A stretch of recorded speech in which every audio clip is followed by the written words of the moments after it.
It's January 1st, 2026. Before the day gets busy, before the clinic opens, before WhatsApp messages, calls and cases start coming in, I want you to pause for a moment. Imagine it's December 31st, 2026. Your clinic runs with clarity. Your income is stable, not stressful. Your team doesn't depend on you for every decision. Your patients trust you and accept treatment with confidence. And most importantly, you don't feel tired of dentistry.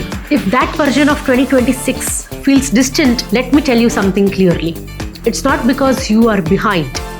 It's because your practice hasn't been designed intentionally. Most dentists don't lack effort, they lack direction. You work hard every day, but hard towards what? So as you step into 2026, ask yourself this: what kind of dentist does December 2026 require me to become? Not vague, not grow more or do better. Be specific. What role are you playing in your clinic?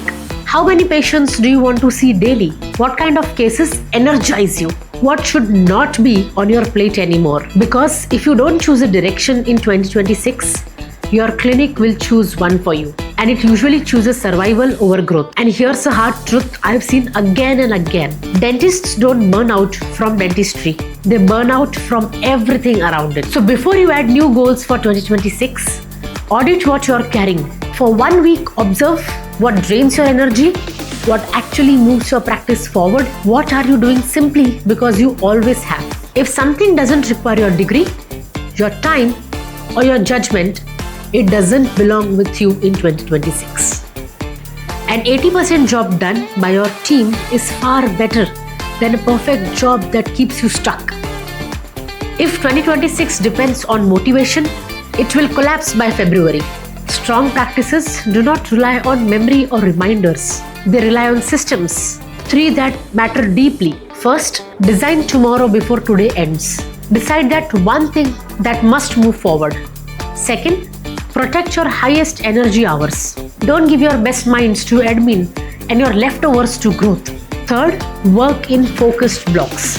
Short, intentional, distraction-free. Consistency beats intensity every single year. In 2026, the dentists who grow won't be the busiest one. They'll be the one who understand leverage. Leverage means systems instead of explanation, delegation instead of micromanagement, clear processes instead of daily firefighting. Your role is no longer to do everything well. Your role is to design how the clinic works without you being everywhere. When you move from doer to director, your practice stops depending on your exhaustion to function. Let's talk about environment. Who you listen to, who you take advice from, who you normalize your problems with. Ask yourself honestly, do the people around me push me to grow, or do they make stagnation feel comfortable? You're allowed to outgrow rooms in 2026. That's not ego, that's leadership. Protect your energy, protect your standards. If you don't measure it in 2026, it won't change. Pick one number that matters this year. Collections, treatment acceptance, chair utilization, or even how often do you leave the clinic on time. Track it wisely and don't do it alone.